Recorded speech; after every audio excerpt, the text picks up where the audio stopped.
오늘 함께 나눌 말씀은 사사기 6장 19절부터 24절의 말씀입니다. 사사기 6장 19절부터 24절의 말씀입니다. 제가 읽도록 하겠습니다. 기드온이 가서 염소 새끼 하나를 준비하고 가루 한 에바로 무기병을 만들고 고기를 소쿠리에 담고 국을 양푼에 담아 상수리 나무 아래 그에게로 가져다가 드리매 하나님의 사자가 그에게 이르되 고기와 무기병을 가져다가 이 바위 위에 놓고 국을 부으라 하니 기드온이 그대로 하니라. 여호와의 사자가 손에 잡은 지팡이 끝을 내밀어 고기와 무기병에 대니 불이 바위에서 나와 고기와 무기병을 살랐고 여호와의 사자는 떠나서 보이지 아니한지라. 기드온이 그가 여호와의 사자인 줄을 알고 이르되 슬프도소이다. 주 여호와여, 내가 여호와의 사자를 대면하여 보았나이다 하니 여호와께서 그에게 이르시되 너는 안심하라, 두려워하지 말라, 죽지 아니하리라 하시니라. 기드온이 여호와를 위하여 거기서 제단을 쌓고 그것을 여호와 살롬이라 하였더라. 그것이 오늘까지 아비에셀 사람에게 속한 오브라에 있더라. 아멘. 잠깐 기도하겠습니다. 하나님, 이 시간도 주의 말씀을 듣기 원합니다. 주의 말씀을 사모하는 자들에게 하나님의 음성이 들려지게 하여 주옵소서. 우리의 마음과 생각을 다스려 주셔서 이 시간 온전히 하나님께만 집중할 수 있는 시간이 되게 하여 주시고 이 말씀을 듣고 우리가 그렇게 살아낼 수 있도록 성령 하나님께서 우리를 도와주옵소서. 모든 것 주님께 맡겨드리며 예수님의 이름으로 기도합니다. 아멘.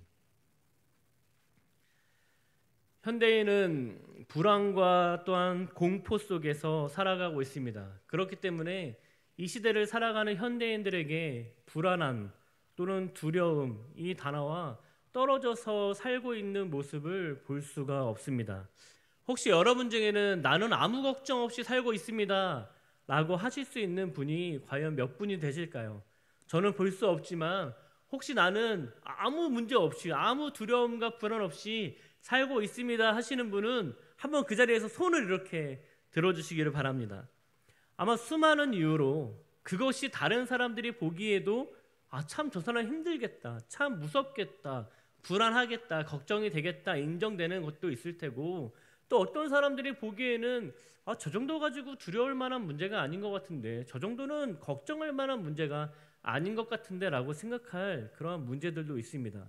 그러나 어찌됐든 모든 사람들은 각자의 상황에 처해진 모든 환경과 상황에 따라서 근심과 때로는 걱정, 불안함 가운데 살아가고 있습니다. 그러한 모든 걱정들이 지친 우리의 어깨를 더욱더 짓누르는 것만 같은 삶을 살아가고 있는 분들이 많이 계실 것입니다. 코로나 시대를 보면서 새롭게 생겨난 신조어가 하나 있습니다. 그건 바로 코로나 블루라는 단어입니다. 코로나는 우리가 알고 있는 것처럼 바이러스의 이름입니다. 코로나 바이러스. 근데 우리가 알고 있는 이 블루, 우리가 알고 있는 블루는 아마 색깔의 명칭인 파란색이라고 알 수 있습니다. 그러나 이 블루는 파란색이라는 의미만 가지고 있는 것이 아니라 바로 우울함이라는 의미도 가지고 있습니다. 그렇기 때문에 코로나 블루라는 단어의 의미는 코로나로 인해서 나타나는 우울증을 의미하는 것입니다. 코로나 때문에 많은 사람들이 우울증에 걸렸다는 것이죠.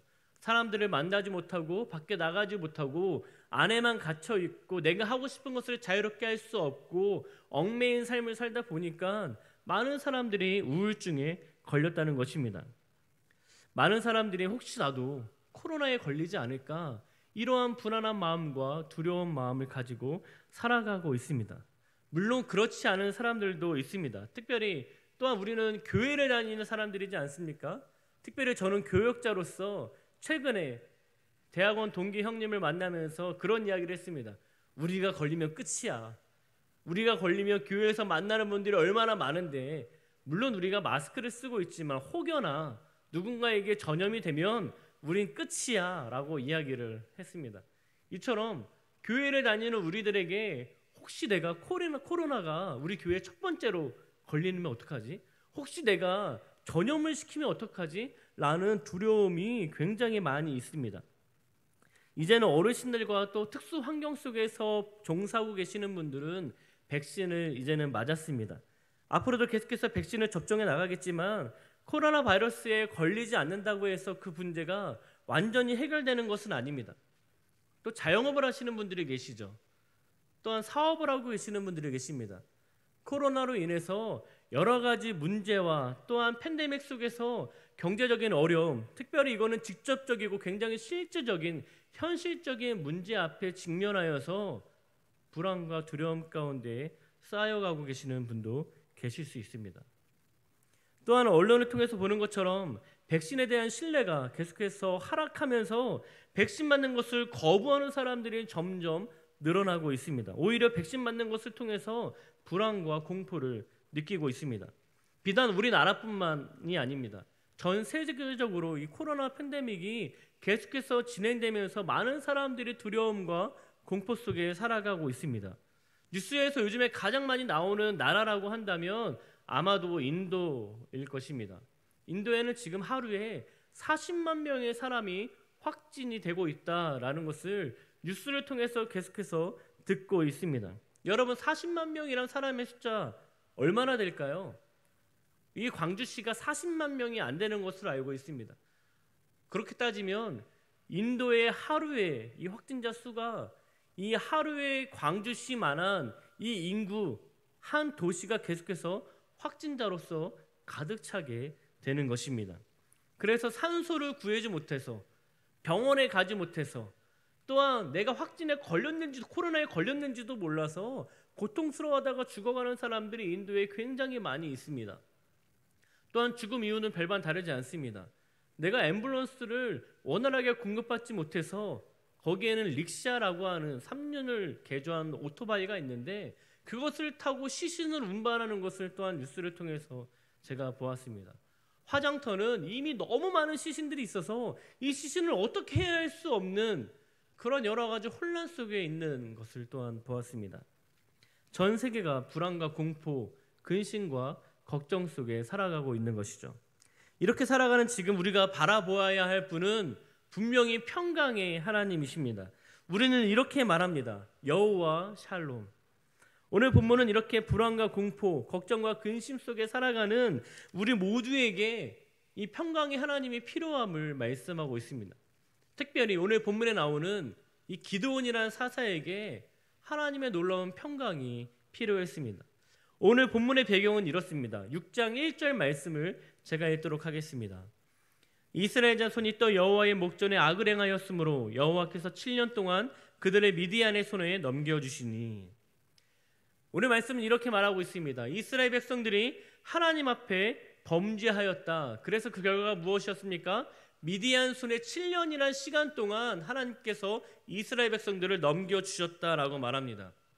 그러나 그들은 깨닫지 못하고 계속해서 우상을 숭배하며 하나님 앞에 날마다 범죄하며 살아갔습니다. 그 사람들이 바로 이스라엘 백성이었습니다. 하나님께서는 이스라엘 백성들을 돌아오기를 원하시는 마음으로 왕이 없던 그 사사시대에 하나님께서는 사사를 보내주셔서 그들이 하나님께로 돌아오기를 바라는 마음으로 한 사람씩 세워주셨습니다. 그 당시 우리가 오늘 읽은 본문에 그 당시의 사사가 바로 기드온이었습니다. 그렇기 때문에 그 기드온이라는 사사는 자신이 사사로 부름받은 그때에는 정말로 이 이스라엘 백성들이 미디안 손에서 어찌할 바를 몰라 하는 날마다 두려움과 공포 가운데 살아갔던 사람이 바로 기드온, 이스라엘 백성 사람이었습니다. 그뿐만이 아니었습니다. 단순히 나라의 어려움뿐만 아니라 이 기드온 자체도 하나님께서 큰 용사라고 말씀하셨음에도 불구하고 그의 삶을 보고 그의 모습을 본다면 그는 더 이상 큰 용사, 하나님의 사사로서의 모습이 전혀 보이지 않았습니다. 그가 하루는 밀을 타작하고 있었습니다. 여러분들도 농사를 지으시기 때문에 아마 아실 것입니다. 밀을 타작할 때는 어디서 타작해야 됩니까? 최대한 넓은 곳에서 타작해야 됩니다. 마당에서 타작을 해야 되죠. 하지만 오늘 말씀에서는 이 사사기 말씀에서는 이 기드온이 밀을 타작하는데 포도주 틀에서 했다라고 말합니다. 그 큰 포도주 틀에서 숨어서 했다는 것이죠. 자기가 열심히 밀을 타작했는데 혹여나 미디안 사람들이 와가지고 자신이 타작한 밀을 혹시나 빼앗아가지 않을까 그런 두려운 마음이 있었던 것입니다. 이스라엘 백성들 전체적으로도 불안과 두려움 가운데 살아갔고 기드온이란 하나님께서 사사로 부르시고 큰 용사라고 말씀하셨음에도 불구하고 그런 자가 하나님의 평강이 필요한 사람이었습니다. 그리고 그런 기드온에게 하나님께서는 샬롬의 하나님으로 찾아오셨습니다. 물론 기드온이 하나님의 사자를 만났다는 사실을 깨닫고 내가 하나님을 만났다니, 거룩하신 하나님을 만났다니, 나는 이제 죽겠구나, 나는 이제 죽어야겠구나 라는 그 슬픔 가운데에 하나님께 굉장히 안타까워하며 슬퍼하던 그 모습 가운데에 하나님이 찾아오신 것이죠. 그러나 비단 그 모습 때문만이 아니라 그가 처한 상황, 그가 처한 이스라엘 백성들의 그 모든 배경, 그 가운데에 하나님께서 샬롬의 하나님으로 찾아오셨던 것입니다. 그리고 그런 하나님을 기드온이 만납니다. 오늘 본문 24절의 말씀입니다. 제가 읽겠습니다. 기드온이 여호와를 위하여 거기서 제단을 쌓고 그곳을 여호와 샬롬이라 하였더라. 그것이 오늘까지 아비에셀 사람에게 속한 오브라에 있더라. 저는 오늘 이 말씀을 나누고 있는 저와 또 말씀을 듣고 계시는 여러분이 말씀을 듣고 난 후에, 또 말씀을 전한 후에 우리 모두가 함께 평강의 하나님을 높여드릴 수 있는 은혜가 있기를 간절히 바랍니다. 오늘 우리가 이 샬롬에 대해서 함께 말씀을 나누기 원하는데, 첫 번째 메시지는 이것입니다. 함께 읽겠습니다. 시작. 하나님께서 함께 하심을 깨달을 때 우리는 진정한 샬롬을 경험할 수 있습니다. 여러분, 샬롬, 평화라고 하는 이 샬롬, 이것을 우리는 영어로 피스라고 하죠. 여러분, 다른 말로 하자면 우리의 마음 가운데에 안정감을 주시는 겁니다. 우리의 마음 가운데 평안한 마음을 주시는 것이죠. 두려움이 사라지게 되는 것입니다. 인생의 두려움, 인생의 불안, 그 모든 공포, 그것이 사라지게 되는 것입니다. 여러분의 삶 가운데에 그 모든 걱정과 근심을 사라지게 하는 것은 무엇입니까? 다른 말로 하자면 여러분 마음 가운데에 내가 안정감으로 가질 만한 것이 무엇이 있으십니까? 코로나로 많은 사람들이 두려움과 공포에 떨고 있는 이때에 아마 백신을 맞으신 분들, 특별히 어떠한 부작용도 일어나지 않고 굉장히 자연스럽게 지내고 계시는 분들, 그분들에게는 아마 코로나로부터의 어느 정도의 안정감이 있으실 것입니다. 코로나로 인해서 많은 사업장들이 문을 닫고 있다는 소식을 뉴스를 통해서 보고 있습니다. 또한 실제적으로 길거리에 가보면 사업장이 문을 닫는 곳이 굉장히 많이 있음을 또한 볼 수 있습니다.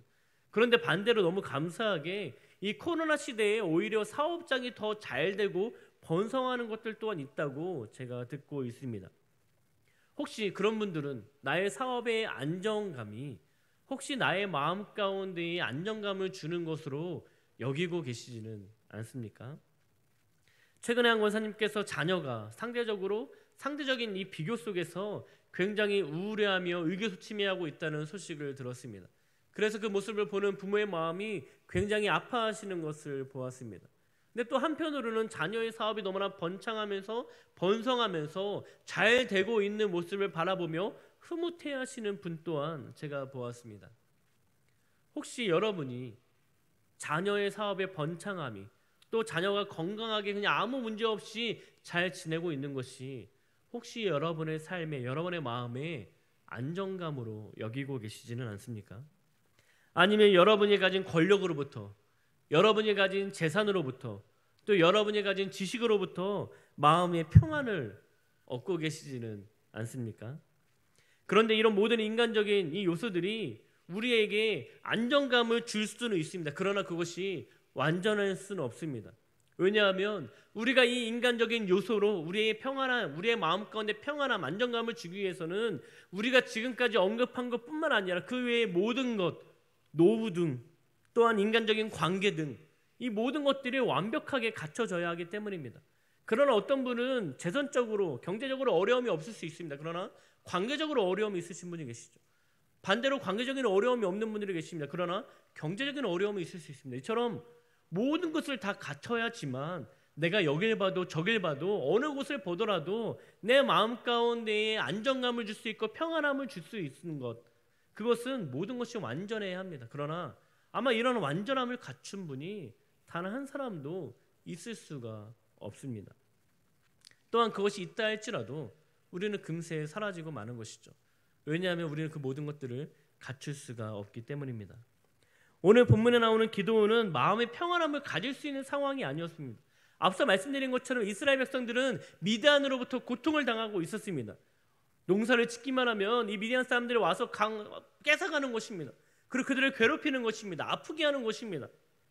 그래서 두려운 마음이 있기 때문에 이 기드온이라는 사람이 자신의 마당에서 밀을 타작하는 것이 아니라 포도주 틀에서 밀을 타작하고 있었던 것입니다. 또한 기드온은 그 외에 다른 부분에서도 내세울 만한 것이 없던 사람이었습니다. 그는 자신에 대해서 이렇게 말합니다. 사사기 6장 15절의 말씀입니다. 그러나 기드온이 그에게 대답하되 오 주여 내가 무엇으로 이스라엘을 구원하리이까 보소서 나의 집은 므낫셋 중에 극히 약하고 나는 내 아버지 집에서 가장 작은 자녀이다 하니 쉽게 말하면 우리의 가문과 나 자신을 보기에는 너무나 초라하다는 것입니다. 그 어떤 것도 내세울 수 있는 것이 하나도 없다는 것입니다. 내 민족과 내 나라를 보더라도 안정감, 평안함이 있을 수가 없는 것이죠. 그렇다면 나 자신을 보더라도 우리의 집의 가문이나 또한 나의 어떠한 상황이나 이 모든 것들을 보더라도 그 어느 곳에서도 마음의 평안함을 얻을 수가 없던 사람이 바로 기드온이라는 사람이었습니다. 그럼에도 불구하고 기드온은 오늘 우리가 읽은 본문 말씀에서 여호와 샬롬, 평강의 하나님, 제가 하나님으로 인해 평안합니다라고 고백하는 것입니다. 기드온이 그렇게 고백할 수 있었던 이유는 하나님께서 자신과 함께 하고 계심을 그가 깨달았기 때문입니다. 하나님께서 기드온에게 큰 용사여 너가 미디안을 이스라엘 백성들을 미디안 손에서 구원할 거야 라고 말씀하셨습니다. 그러자 기드온은 하나님을 시험하기 시작합니다. 어떻게 시험합니까? 그렇다면 하나님 제가 무교병과 고기를 저 상수리 나무 아래에 있는 그 바위에 올려놓을 테니까 하나님 그것을 어떻게 내가 국을 부을 테니까 그것을 어떻게 해보십시오.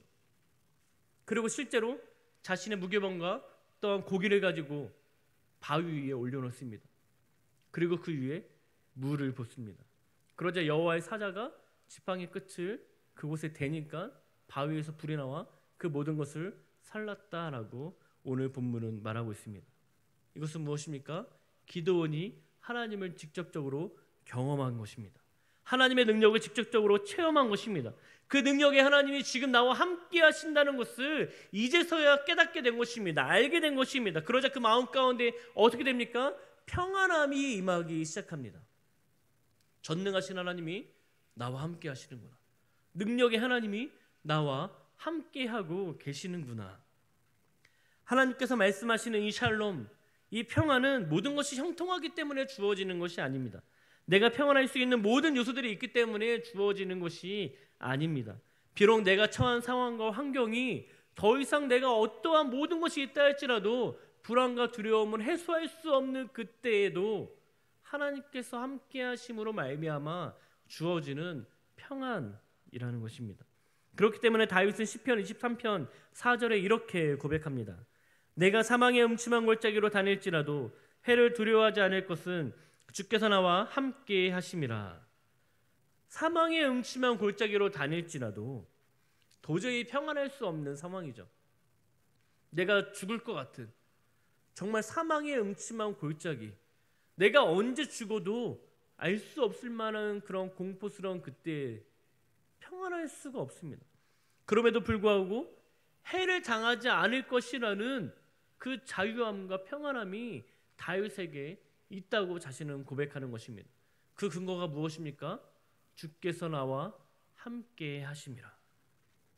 여러분, 하나님께서 함께 하신다는 그 사실을 깨달을 때 우리는 어떠한 상황과 환경에 있다 할지라도 우리 마음 가운데는 하나님의 놀라운 평안함이 주어지기 시작하는 것입니다.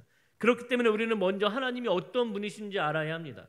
제가 지난 오후 예배 말씀을 나누면서 여호와를 알자, 힘써 여호와를 알자라는 말씀을 나눴습니다. 왜냐하면 우리는 하나님을 알 때에 우리가 하나님이 그 하나님이 나와 함께 하신다는 믿음 깨닫게 될 때 우리 마음 가운데 놀라운 평안함과 기쁨이 있기 때문입니다. 우리가 하나님을 알지 못한다면 아무리 그분이 나와 함께 하신다 한들 우리에게는 어떠한 평안함과 기쁨이 있을 수 없습니다. 여러분, 하나님께서 이 기드온을 사사로 부르실 때를 기억하십시오. 하나님께서 이 기드온에게 큰 용사여 라고 말씀하십니다. 내가 너와 함께 한다, 큰 용사여 라고 말했습니다. 그럼에도 불구하고 기드온은 그것에 대해 신뢰하지 않았습니다. 하나님이 나와 함께 한들 왜 하나님 우리에게 이러한 어려움을 주셨습니까? 라고 오히려 원망하기 시작합니다. 그러나 하나님의 놀라운 기적, 그 무교병과 그 고기, 그곳에 국을 부었음에도 불구하고 하나님께서 그를 사르신 것, 하나님의 놀라운 능력을 경험하자 기도 마음 가운데 평안함이 임했던 것입니다. 여러분, 우리와 함께 하시는 분은 전능하신 하나님이십니다. 우리와 함께 하시는 분은 전지하신 하나님이십니다. 우리와 함께 하시는 하나님은 치료의 하나님이십니다. 우리와 함께 하시는 하나님은 이 땅을 창조하신 하나님이십니다. 그런 하나님이 우리와 함께 하신다라고 말씀하고 있습니다. 이러한 놀라운 진리가 우리 가운데 깨닫게 될 때 우리 마음 가운데 샬롬이 임하기 시작하는 것입니다. 그리고 기도원처럼 우리는 이렇게 고백할 것입니다. 여호와 샬롬. 하나님이 먼저 어떤 하나님이신지 알아가시기를 바랍니다. 그리고 그 하나님이 우리와 함께 계시다는 그 사실을 깨닫게 될 때 우리에게는 놀라운 평안함이 우리 마음 가운데 깊이 있게 될 것입니다. 샬롬에 대한 두 번째 메시지는 이것입니다. 함께 읽겠습니다. 시작. 우리의 모든 우상을 제거하고 하나님과의 관계가 회복되는 것이 샬롬입니다. 여러분, 샬롬이라는 단어, 앞서 말씀드렸던 것처럼 영어로는 피스라고 할 수 있습니다. 그러나 원어를 조금 더 연구하다 보니까 피스라는, 평화라는 단어뿐만이 아니라 영어로는 completeness 또는 wholeness라는 이 단어를 할 수 있다라고 말합니다.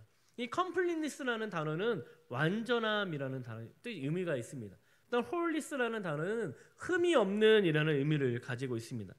원어인 샬롬이라는 단어는 돈을 다 갚은 상태, 즉 하나님이나 이웃과의 관계에서 모든 의무와 책임을 다했을 때 주어지는 완전한 관계에서 오는 평화라는 것입니다.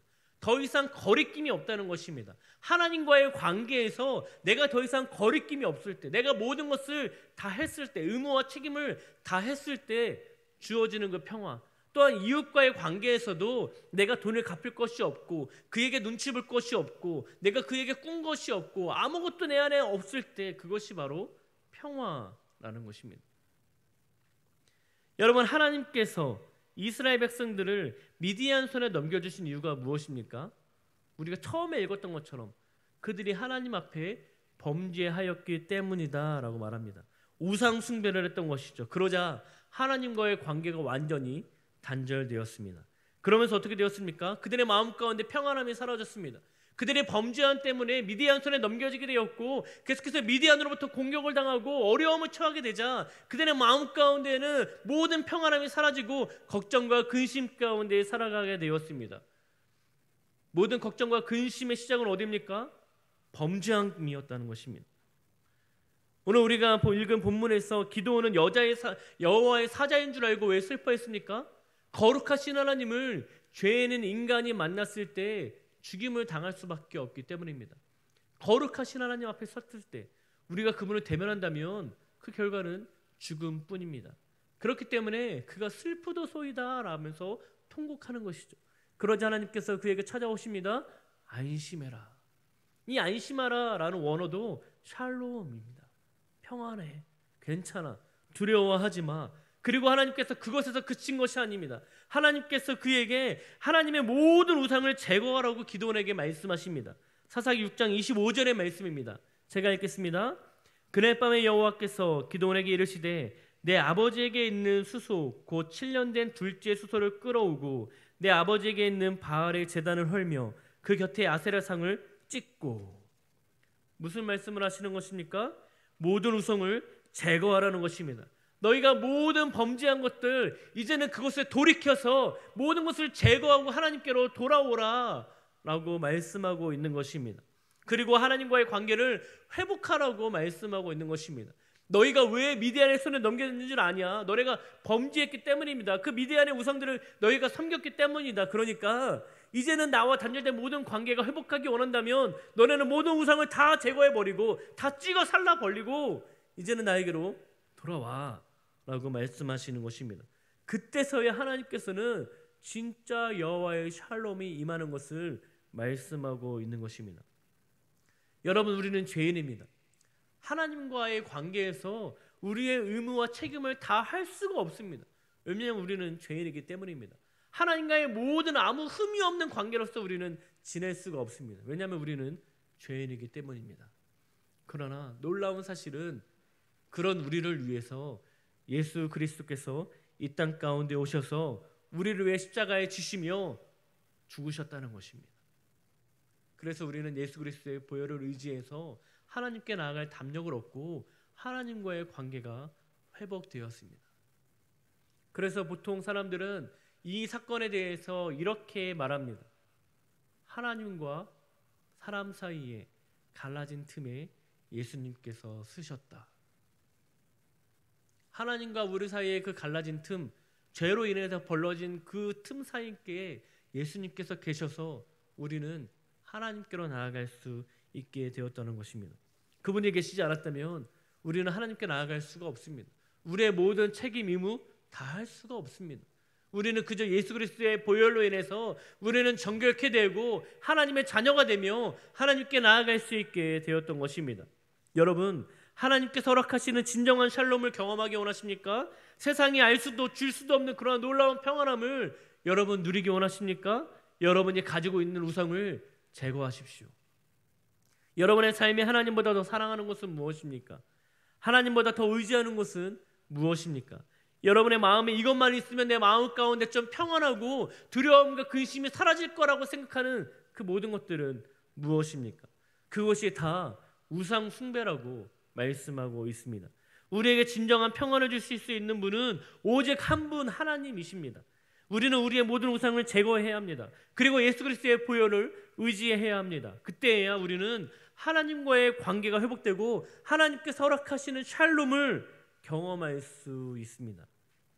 제가 정말 좋아하는 성경 구절 중에 하나인 예레미야 29장 11절 말씀에서 이렇게 하나님의 마음을 말씀하고 있습니다. 여호와의 말씀이니라 너희를 향한 나의 생각을 내가 아나니 평안이요 재앙이 아니니라 너희에게 미래와 희망을 주는 것이라. 하나님께서 이렇게 말씀하십니다. 너희를 향한 생각을 내가 알고 있다. 너희를 향한 생각은 재앙이 아니야. 너희를 향한 생각은 너에게 공포를 주고 두려움 가운데 있고 어렵게 만들고 걱정하며 근심 가운데 살아가기 원하는 것은 내 마음이 아니야. 내가 너희를 향한 나의 생각은 내가 아는데 너희가 평안하기를 원해. 근데 너희가 범죄했을 때, 우리가 죄악 가운데 있을 때 하나님께서는 우리에게 돌아오기 원하는 마음으로 때로는 어려움에 처할 때가 있습니다. 하나님께서 우리에게 진짜 샬롬이 무엇인지, 하나님을 의지해서 하나님을 바라보는 자에게 하나님께서 주시는 그 놀라운 평안이 어떤 것인지 우리에게 알려주기 원하시는 것입니다. 그 평안이 바로 샬롬입니다. 하나님께서는 우리에게 샬롬을 주기 원하시는 분이십니다.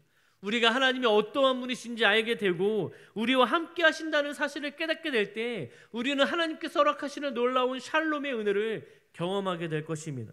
또한 하나님은 우리에게 샬롬을 주시기 원하시기 때문에 하나밖에 없는 독생자 아들 예수 그리스도를 우리에게 보내주셨습니다. 거룩하신 하나님 앞에 죄인인 우리가 나아갈 수 없기 때문에 하나님께서 그 갈라진 틈에 누군가 서야 하는데 그분을 예수 그리스도로 세워주셨다는 것입니다. 그리고 우리가 예수 그리스도를 믿기만 하면 우리는 하나님의 자녀가 되고 하나님께 나아갈 수 있게 되었습니다. 그리고 우리는 하나님과 평화를 누리게 되었습니다. 여러분, 하나님께서 우리와 함께 하십니다. 우리와 함께 하시는 분은 전지전능하신 분이십니다. 여러분, 우리의 삶에 어떤 우상을 숭배하고 계십니까? 그 모든 것을 제거하십시오. 그리고 예수 그리스도의 보혈로 정결함을 구하십시오. 그리고 하나님과의 관계를 회복하십시오. 그때 우리는 하나님의 놀라운 샬롬을 경험하게 될 것입니다. 마지막으로 우리 함께 이렇게 인사합시다. 샬롬. 기도하겠습니다. 하나님, 오늘 우리가 샬롬에 대한 말씀을 나눴습니다. 하나님께서는 우리에게 재앙을 주기 원하시는 분이 아니십니다. 하나님께서는 우리에게 두려움과 공포와 불안을 주기 원하시는 분이 아니십니다. 하나님은 우리에게 평안을 주기 원하시는 분이십니다. 하나님, 그러나 우리의 죄 때문에 또 우리가 하나님께서 어떠한 분이신지 알지 못하고 하나님께서 우리와 함께 계심을 깨닫지 못하기 때문에 우리는 그 샬롬을 누리지 못하며 살아가고 있습니다. 하나님 우리를 긍휼히 여겨 주셔서 우리가 하나님이 어떠한 분이신지 알게 하여 주시고 그리고 그러한 놀라운 능력의 하나님께서 우리와 함께하고 계시다는 그 사실로 인하여 깨닫게 되어서 샬롬의 하나님을 체험할 수 있는 은혜가 있게 하여 주옵소서. 또한 우리 가운데 있는 모든 우상들 그것들을 제거할 수 있도록 주님 인도하여 주옵소서. 그래서 하나님보다 더 사랑하는 것, 하나님보다 더 의지하는 그 모든 것들을 온전히 주님 앞에 내려놓게 하셔서 하나님과의 관계가 회복될 때에 주어지는 그 놀라운 샬롬의 은혜가 우리 안에 있게 하여 주옵소서. 그래서 우리가 말로만 샬롬, 샬롬 하는 것이 아니라 진짜로 우리의 영혼이 샬롬할 수 있는, 우리의 삶에 때로는 사망의 음침한 골짜기로 다니는 것 같은 어려움과 고통 가운데 있다 할지라도 그 여호와 샬롬의 은혜가 우리를 다스리는 은혜가 있을 수 있도록 주님 우리의 삶을 축복하시고 인도하여 주옵소서. 다시 한번 우리에게 평강을 주기 원하신 하나님께 감사를 드리며 예수님의 이름으로 기도합니다. 아멘.